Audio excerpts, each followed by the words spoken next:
Hello mga idol, magandang hapon sa inyong lahat mga idol, and welcome na naman tayo sa ating YouTube channel, Bagong Pilipinas, All Queen TV. So mga idol, mayroon naman tayong ibabahagi, yung 25 centimos mga idol, nung kapanahonan pa ng 1949 at saka 1982 mga idol. Mga idol, naalala mo ba itong baryang ito na nawala na ngayon sa circulation?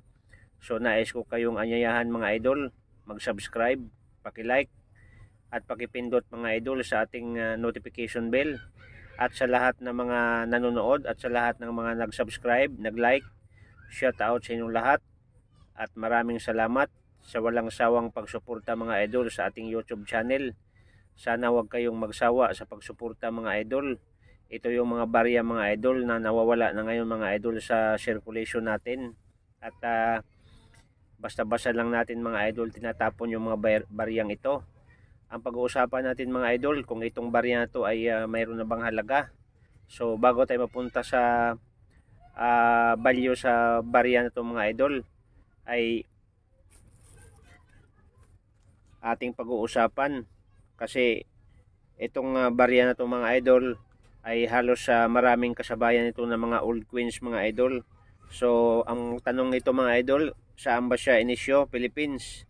Ang period mga idol, Republic 1946 dated. Ang year mga idol, 1979 to 1982. Composition, copper and nickels mga idol. Ang bigat niya mga idol, ang kanyang weight ay 4 grams at ang kanyang diameter 21 mm at ang kanyang thickness mga idol ay 1.6 mm. At ang kanyang mintage mga idol, depende sa barya mga idol, kasi maraming ginawa nito mga idol, depende sa taon. So ito mga idol, ang kanyang mintage ay 20,724,000 mga idol. Itong 25 centimos 1979 and 1982 mga idol. Mga idol, kung napapansin ninyo, Republika ng Pilipinas 25 centavo. So makikita nyo mga idol ang larawan ni Juan Luna. So ito po yung larawan ni Juan Luna mga idol. So yan po nakalagay sa baba yung pangalan niya, 25 centimo, Republika ng Pilipinas.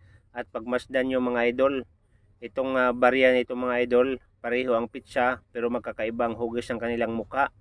Lalong lalo na ito mga idol, kung napapansin ninyo, ito mga idol, itong queens na ito mga idol ay medyo mataas ng halaga dahil ito ay error. Kung mapapansin po ninyo ang kanyang buhok at saka yung buhok dito, yung dalawa na ito mga idol ay napaka perfect ang kanyang hugis. Pero itong barya na ito mga idol ay kakaiba, no? Parang tumatanda siya mga idol, no? Pero si Juan Luna mga idol. So ulitin ko mga idol, maraming salamat sa lahat ng mga taga-subaybay sa aking YouTube channel.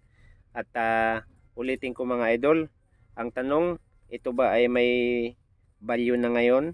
Yes mga idol, kahit ganito lang siya mga idol, katanda itong queen sa itong mga idol, may value na siya. Kasi itong queen sa itong mga idol dito sa Pilipinas ay nabibili sa mga idol ng 5, 10 pesos, 18 pesos, 33 pesos, 46 pesos, depende sa mga idol sa kanyang kondisyon sa barya. At ang malaki mga idol, yung error, no? Mayroong bumibili mga idol ng 1,080, 648 mga idol pag error ang barya mo. At sa dollars mga idol, mayroong bumibili ng $20, mayroong bumibili ng $12 mga idol o $7. So ibig sabihin mga idol, itong barya na to ay mahal na. Kaya nga wag nating itapon mga idol, baka mayroon kayong ganitong uri ng barya. Dahil itong barya na to mga idol ay naalala ko nung ako'y kabataan pa. Dahil pag ako'y bumibili ng mga makakain ko mga idol, ay malaking halaga na to mga idol, at may sukli pa pag ako'y bumibili sa baryang ito.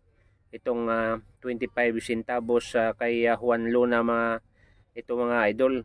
Kaya nga mga idol, see you next video at maraming salamat.